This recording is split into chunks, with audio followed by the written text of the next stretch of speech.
Hello and welcome, our beloved viewers, to RTD's News English edition. As usual, we bring to you the major and top highlights of tonight.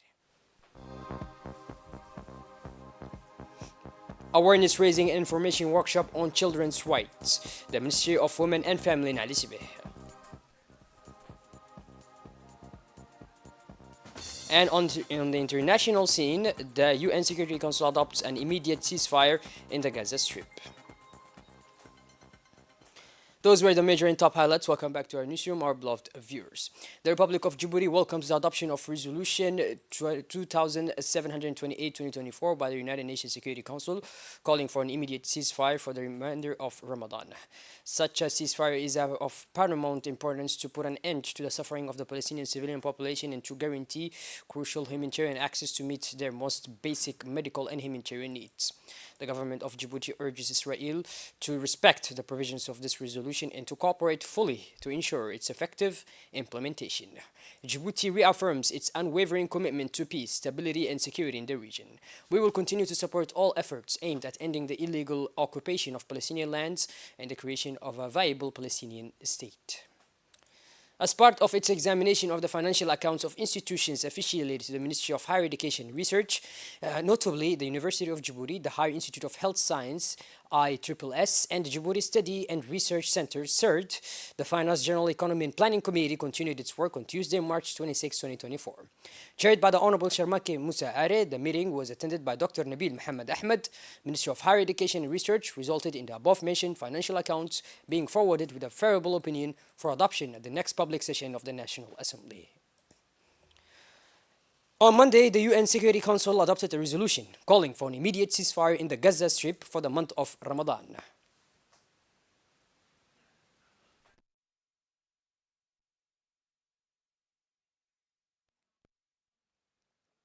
Leading to a lasting and permanent ceasefire, during the vote, 14 countries spoke in favor of the resolution presented by 10 elected members of the Security Council, but the United States abstained from voting. The resolution calls for an immediate ceasefire of the month of Ramadan, respected by all parties, leading to a lasting ceasefire. It also demands the immediate and unconditional release of all hostages, as well as guaranteed humanitarian access to meet their medical and other humanitarian needs. The official text stipulates that the parties must respect their obligations under international law with regard to those they are holding. A ministerial delegation consisting of the Ministry of Interior, the Ministry of Health, and Ministry of Energy, accompanied by parliamentarians from the Arta region, traveled this morning to the district of Karta, 70 kilometers from the Arta metropolitan area, to get a closer look at the damage caused by yesterday's heavy rains in this area.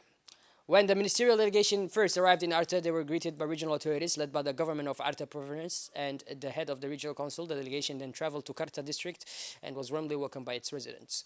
The ministerial delegation and regional authorities held a meeting with residents of Karta to discuss their situation after yesterday's floods. The delegation was able to visit the family of the deceased and two others who are still missing. The Ministry of Health sent a medical team to rescue those affected by the rains. The ministerial delegation took the opportunity to convey messages of condolences from the President of the Republic to the family of the deceased. The arrival of the delegation was an opportunity for the people of Karta to showcase the living conditions of the district for the residents of this area who were affected by such a disaster. The rain washed away all the houses and lost their material possessions, mattresses, and foodstuffs, and about 20 goats were found dead, and an unspecified number of them are still missing.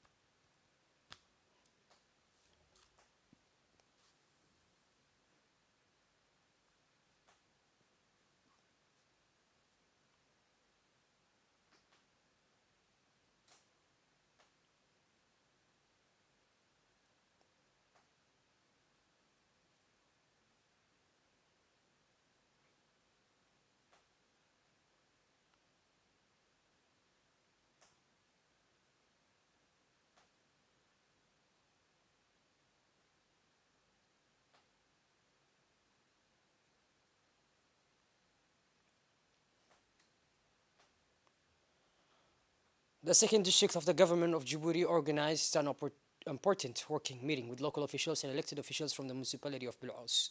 The meeting was held in the meeting room of the second district under the co-chairmanship of the governor of Djibouti and his new assistant in the second district, Mr. Abdul Rashid Nur Yusuf.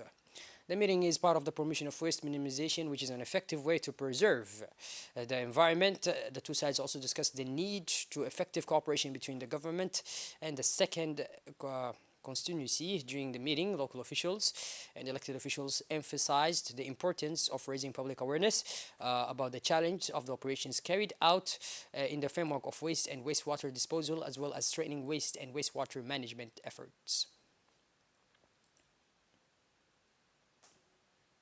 Yesterday's and this morning's torrential rains refreshed the city of Djibouti as the wadis filled up and the roads were kept busy. Inhabitants were delighted to see the climate cooling after the rain.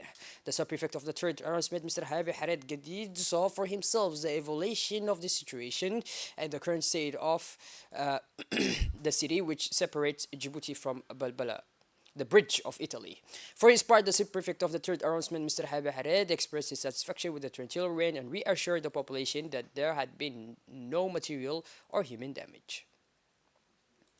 Within the framework of child protection, the Ministry of Women and the Family, through the Family Department, organized awareness raising and information sessions from March 20 to April 15, 2024 in public schools in Djibouti City and inland regions in collaboration with UNICEF, MEMFOP, the Ministry of Justice, UNFD, and ANSI. On Monday, March 25th, 2024, a delegation comprising several of the institutions concerned traveled to Ali Sabih, where they held a meeting with community representatives on the premises of the Ali Sabih Regional Council. In the presence of the President of the Regional Council, Mr. Sharmaki Hassan, and the Deputy Prefect, Mrs. Saadia Wabari. The delegation then continued its activities at the Ali Sabih Secondary School, where the awareness raising sessions were led by the Director of Family Affairs, Mrs. Fouzia Ali Usman, the coordinator of the UNIFD's listening unit, Mrs. Sahar Ahmed Hassan Ali, and Mrs. Lula Ali Ilabe, Director of Public Education at the Ministry of National Education and Vocational Training, Mrs. Nasra Muhammad Dini, Head of the Early Childhood Department at the Ministry of Women and the Family, and Mrs. Saadia Ahmed Abdullah, Deputy Public Prosecutor, as well as Mrs. Nadira Abdul Wahab Idris, Head of the External Relations and Cybersecurity Coordination Department. On Sunday, March 24, 2024, under the aegis of the Ministry of Youth and Culture, the second phase of the Ramadan tournament was launched in the presence of Medina Saleh Ali, Technical Advisor to the Ministry of Youth and Culture, as well as the Director of Social Integration and other high-ranking ministerial officials who were present for the handover of kits and the running of the matches. The Ramadan tournaments organized by the associations at the Casino, Cinetic Pitch at the Kalilong Pitch are annual sporting event designed to promote a spirit of solidarity, fraternity, and fair play between young people from different communities. As part of the activities in honor of the blessed month of Ramadan, the Ministry of Youth and Culture has pledged its support to associations with the handover of sport kits to all CDCs and associations on March 13 with a view to strengthening young people's sporting capabilities and thus promoting their adherence to Republican and civic values within a framework of solidarity and, of course, of sharing.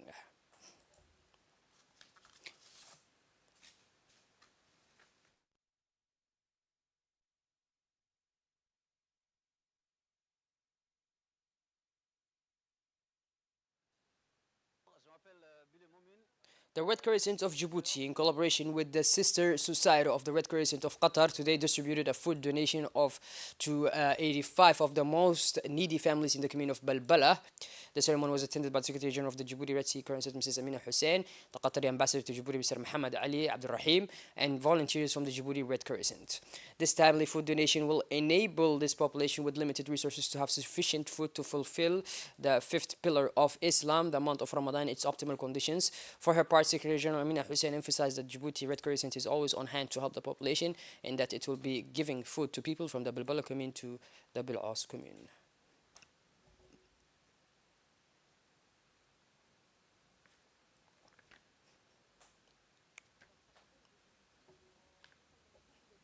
Still with the Red Crescent, where on the morning of Thursday, March 21, the Djibouti Red Crescent distributed food to 205 particularly vulnerable families in the locality of Shakiti 2, located in the Dikher region. This timely food assistance will enable this drought affected population to fast during Ramadan. Overall, the Djibouti Red Crescent will have assisted 335 needy households in the community of Balbala, in the Dikher region, and in the Ali Sibih region.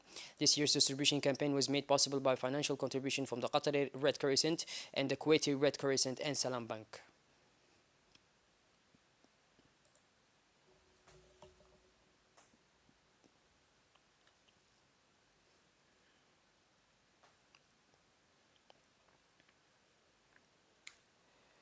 Shifting gears towards the international scene now, at least four people were killed on Monday in an explosive attack targeting a guest house in the town of Mandera in northeastern Kenya, according to police sources. The authorities said that the death included three officers and that several others were injured in the blast. According to the authorities in this town, which borders Somalia, a homemade explosion device had been placed in a hotel and uh, detonated as a crowd of people sat down to breakfast. Those were, by this, our blood viewers, we finally conclude this edition. Thank you for being with us, and make sure to tune in later for more. Have a wonderful evening. Take care.